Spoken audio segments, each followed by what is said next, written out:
Hey, as some of you know, I had my heart really broken a few weeks ago, and it's the first time I had my heart broken in probably 3 years.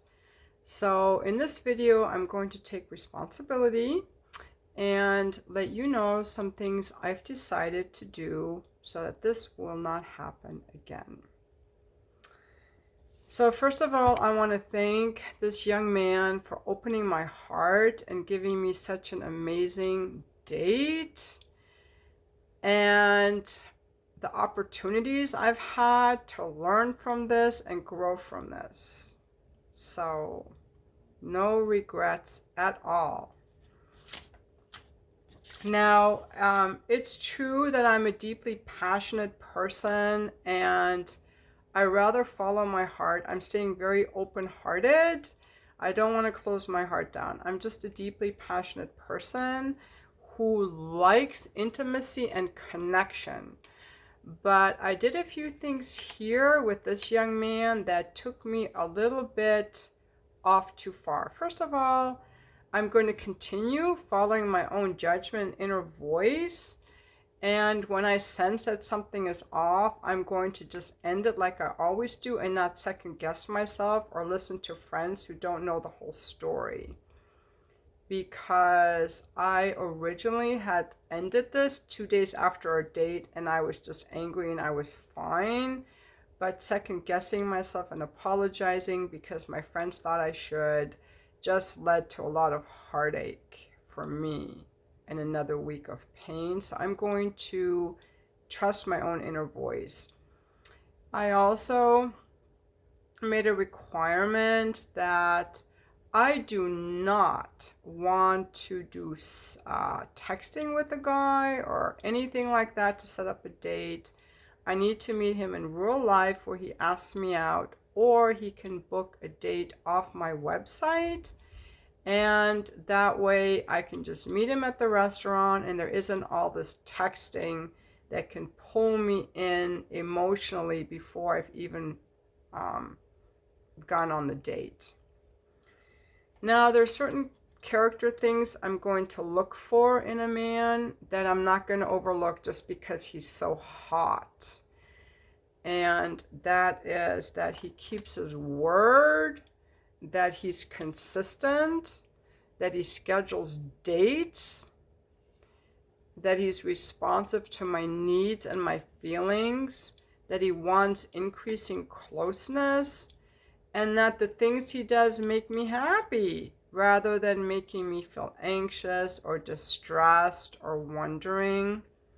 I don't like guileless guys who pop in and out, who are unreliable, who want to text, who are too busy to get together, who don't want increasing closeness, or who ignore or dismiss my feelings. So, what I've also learned, it's so important, like, when this guy so opened my heart, the way he talked to me, my heart just felt so warm. I don't remember ever feeling that way, or not in a long time. And I was very aware because I've done enough work now where I know like that love was my love and it's not his. He doesn't own that love that I feel in my heart. That's mine. And to really dissociate, like he triggered it, but that's my feeling. So when you guys start falling for someone, just realize whatever love you feel, they triggered it, but they can't make you feel it. They can't make you feel it. Your heart has to be opened. It has to be open. It's your love that you're feeling. No matter who you're feeling love for, it's your love that you're feeling. So really own it and just feel it in your body without thinking of the other person. So you can, and I was really feeling like that's my love. So that's something I've come back to. Like he opened it, but it's mine and I can feel it. I can feel it again. I can feel it now. Not quite as much as I did when I thought he was into me, but I can still feel it now. That's my love. The other thing I really was aware of is that my behavior towards him took me down a wrong track because of my ways of seeing a man, my way of seeing him. I see men in different ways, but a lot of how I see men has to do, I think, with my upbringing and the fact that my dad needed constant reassurance. Like, we had to jump up to greet him when he came home from work, and we had to give him a kiss. If we didn't jump up fast enough, he would be angry. So, like, a man needs reassurance or he's going to get mad. And when my dad got mad, he would punish us or he would withdraw. And I bring that same pattern. I realize it's why I bring this pattern sometimes to men. Like, I have to text them back right away or they'll leave because they need that reassurance or that they're weak and needy. I also saw my brother cry often because my sister and I picked on him or my dad picked on him. So I have that thing that men are needy and cry easily, and it's my job to be giving and encouraging and reassuring. And those are good qualities to have for a child or to have for a coaching client, but they're not good ways of seeing a potential partner. So, for example, when this guy would text me, I would feel the receiving of the text and I would like that. And then I thought, okay, I can stay in this receiving mode and just feel this text because right now I have the power, I've received. But the moment I text him back, now the ball's in his court and I'm the one waiting. That's how it feels energetically to me. But I didn't let myself stay in that receiving, even though it felt really good. Like, I didn't want to reply right away because I just wanted to receive. Once I reply, I'm not receiving anymore. I like the receiving, but I thought I should reply right away to give him reassurance that I still like him. I always feel like I have to give the man reassurance that I still like him, and that's an overgiving. It's not healthy.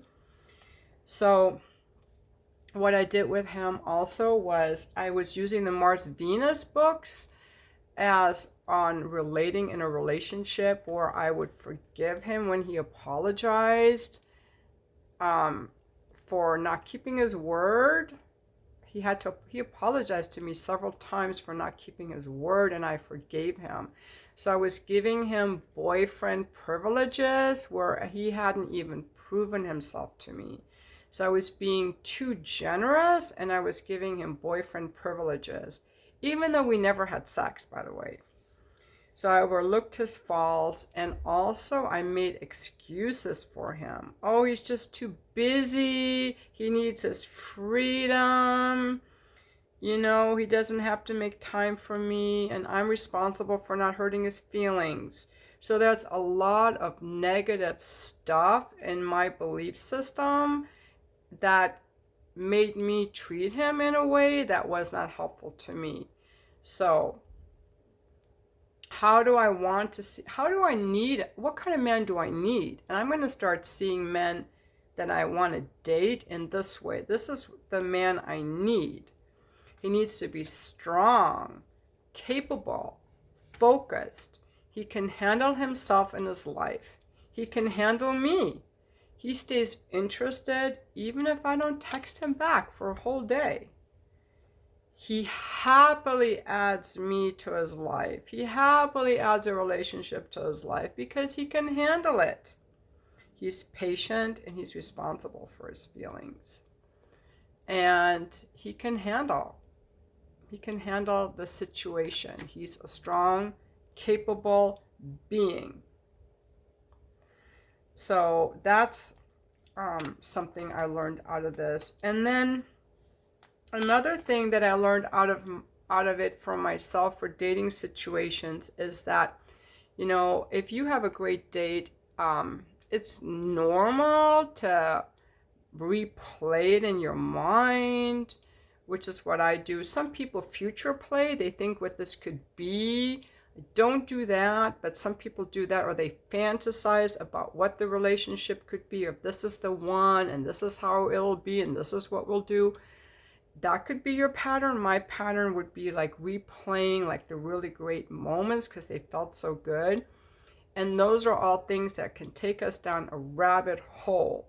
Instead, stay in the moment. You're going to have to, and I have to use a lot of willpower, the same kind of willpower I have to use when I'm doing like a plank and it's really hurting, is to do not, no matter what, go back in time and replay the past. That's never good, but it's especially dangerous in a dating situation.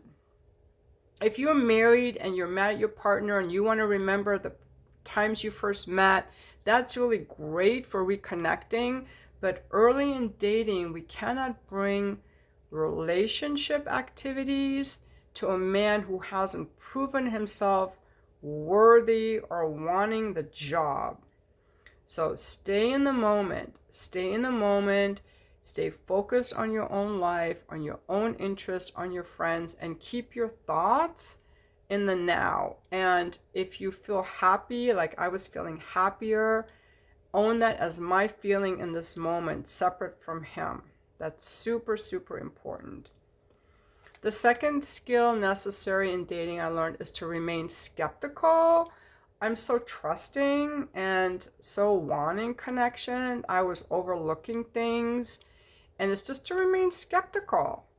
Maybe see this person as potentially dangerous because we don't know him. Like, it's, you can be too mistrusting, or in my case, too trusting, that since I don't wear a mask, I tell you how it is. But not everyone does that. Some people wear a mask. They can be super charming for one date, or they can just smooth talk you. And I cannot tell if someone's wearing a mask or not because I'm so authentic. I see everyone else as authentic. So just remember to be skeptical and remind yourself that this person has to prove themselves by keeping their word and being consistent over time before they deserve your trust and your friendship. Just be a little bit skeptical.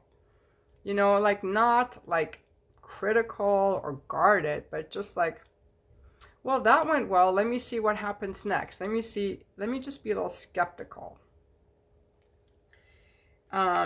Instead of trusting someone right away. It's not good to just trust someone right away. We have to use some discernment. The third tip I'm going to give you is to date several men at once. And I personally don't believe in fucking until there's exclusivity in the relationship. So it's dating, and then we get into some intimacy and exclusivity before we have physical intimacy. So when I say date several men or guys dating several women, it's dating, like getting to know someone, like are we compatible? And by dating several men, for us, it takes the focus off us just being all about one. My problem is it's hard for me to find even one guy to date. I mean, this is the first guy I've had in 3 years. But while I was dating him in that brief week, I kept thinking I need 2 more guys. And I didn't have 2 more guys. But ideally, you're dating several men. It is a myth that we're only allowed to date one man. That is an ownership model, and that is a control model. We can have as many friends as we want. We can have many friends. And men that we're dating before we're exclusive, we're creating friendship connections. They're dating, but they're friendship. We're not exclusive until we say we're exclusive. I know a lot of women, and that used to be me, think I should only date one guy at a time. I show my loyalty and my interest and my devotion to a man by making him the only one I'm interested in. But that isn't healthy. It's important to just date many men, and when one rises to the cream of the crop, that he's one that is like more so special that we want to be exclusive, mutually want to be exclusive, then we become exclusive. But it's also important, ladies, don't get jealous if the guy you're dating is dating other women. And he's allowed to. You're allowed to make many friends and figure out who you want. And if you get jealous, I think, yes, something to look at in terms of playing things ahead. But be honest with your partner. Say, I'm dating, if a guy tells me I'm dating many women to see who I'm compatible with, um, I mean, I may not like that so much, but that's good. He should. He should be honest and he should take care of himself. Because we as women, we like it when we're like the favorite or the chosen or the selected. But I like a man who has dated many women and fucked many women, and based on his knowing of women, he chose me. He didn't just choose me because he couldn't get anyone else. Like, he can get a lot of women, but he chose me. That's what I like. And I think a man likes that too. Like, I like a woman who's selective and who has standards. So, I also think in dating, it's important for men to slow the desire for physical intimacy and give a woman emotional intimacy first.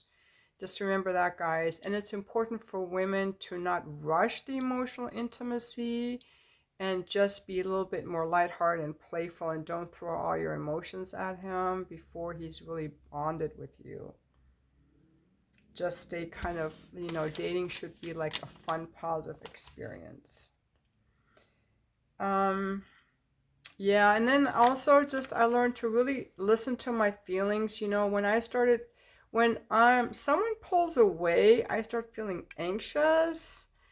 Um, and that is a sign to me that he's pulling away. But instead, I didn't honor that. I thought, what's wrong with me for being anxious? And also, I was so attracted to him. I thought he was so hot that I was kind of like hanging on, hoping I would see him again. And that was a big mistake. I think that my feeling when I feel anxious, that's my sign that he's pulling away. He's not the right guy for me, because whereas we're all needy at times, I'm not one of those, I'm not anxiously attached, but a guy who's pulling away can make me feel anxious. And if he's not adding to my life and making my life worse, why am I allowing that? So I'm going to start really paying attention to that. Yeah, so I think those are some really good tips that I found for myself. And in the end, I think that it's really like a beautiful character trait for those of us who like love, intimacy, and connection, and that we want it and that we're drawn to it. And it may also feel scary, and that's okay. Yeah, so I think that's pretty. Oh, and my last thing that I learned is I'm so attracted to younger men. I no longer wanted men in their 20s, but I was still allowing men in their 30s. I'm not going to do that anymore. I think a man in his 30s is way too young for me. He doesn't know himself enough or have the life experience. And there could be some MILF seeking aspect or mother seeking aspect, even though I know older men who are looking for a mommy figure too. But I don't want to be somebody's MILF seeker or sexual fantasy thing, fetish. So I'm only going to be available now to men who actually would make good life partners, who also have been married and have children. And by that, I don't want to be like rigid, like a guy has to have kids. But if I'm being realistic about who would make a compatible partner for me, it's going to be a man that has good relationships with his ex-wife, with his children, who's happy with his life, and who's competent enough to add me to it and take me out and provide for me and add to my life.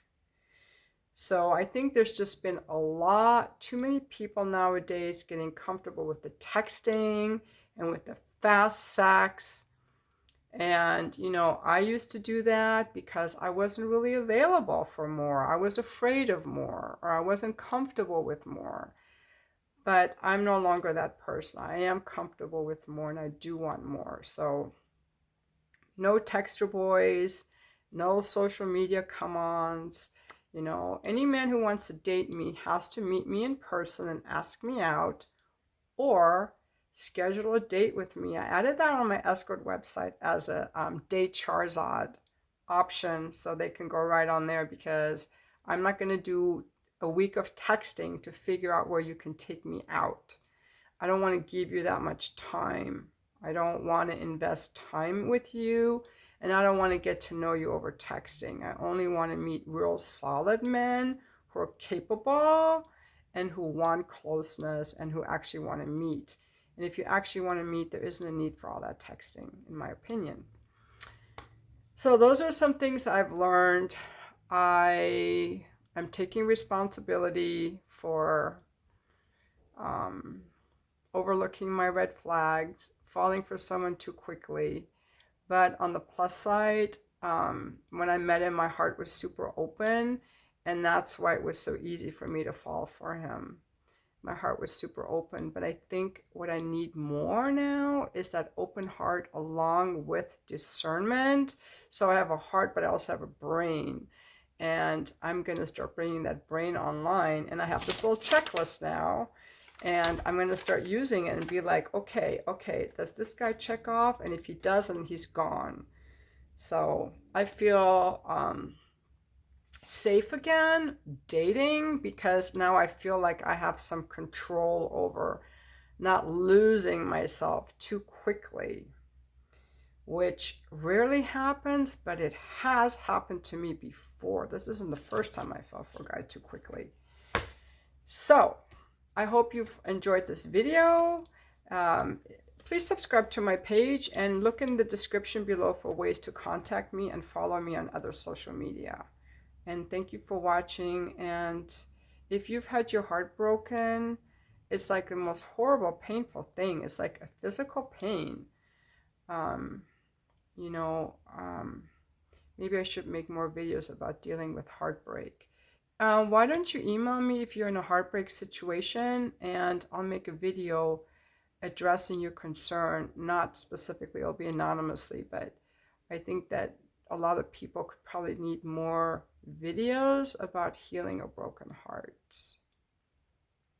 Thank you for watching.